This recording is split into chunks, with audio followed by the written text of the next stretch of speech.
أعوذ بالله من الشيطان الرجيم. بسم الله الرحمن الرحيم. يا أيها المزمل قم الليل إلا قليلا نصفه أو انقص منه قليلا أو زد عليه ورتل القرآن ترتيلا إنا سنلقي عليك قولا ثقيلا إن ناشئة الليل هي أشد وطئا وأقوم قيلا إن لك في النهار سبحا طويلا واذكر اسم ربك وتبتل إليه تبتيلا رب المشرق والمغرب لا إله إلا هو فاتخذه وكيلا واصبر على ما يقولون وهجرهم هجرا جميلا وذرني والمكذبين أولي النعمة ومهلهم قليلا إن لدينا أنكالا وجحيما وطعاما ذا غصة وعذابا أليما يوم ترجف الأرض والجبال وكانت الجبال كثيبا مهيلا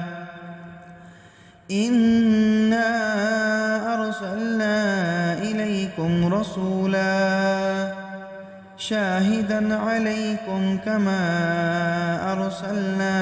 إلى فرعون رسولا فعصى فرعون الرسول فأخذناه أخذا وبيلا فكيف تتقون إن كفرتم يوما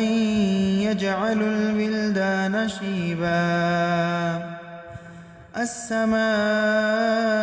منفطر به كان وعده مفعولا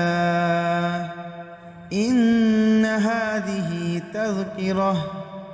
فمن شاء اتخذ إلى ربه سبيلا إن ربك يعلم أنك تقوم أدنى من ثلثي الليل ونصفه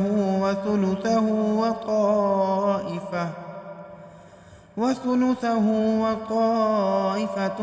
من الذين معك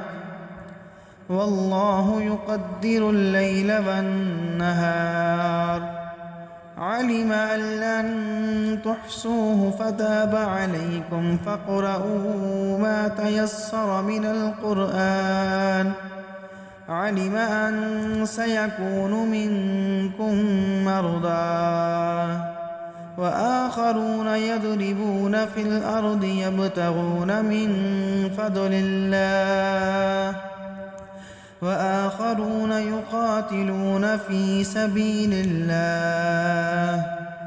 فاقرؤوا ما تيسر منه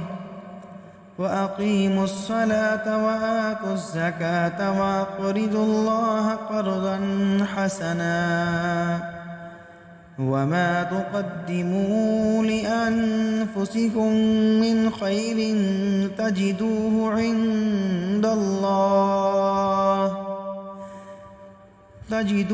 عند الله هو خيرا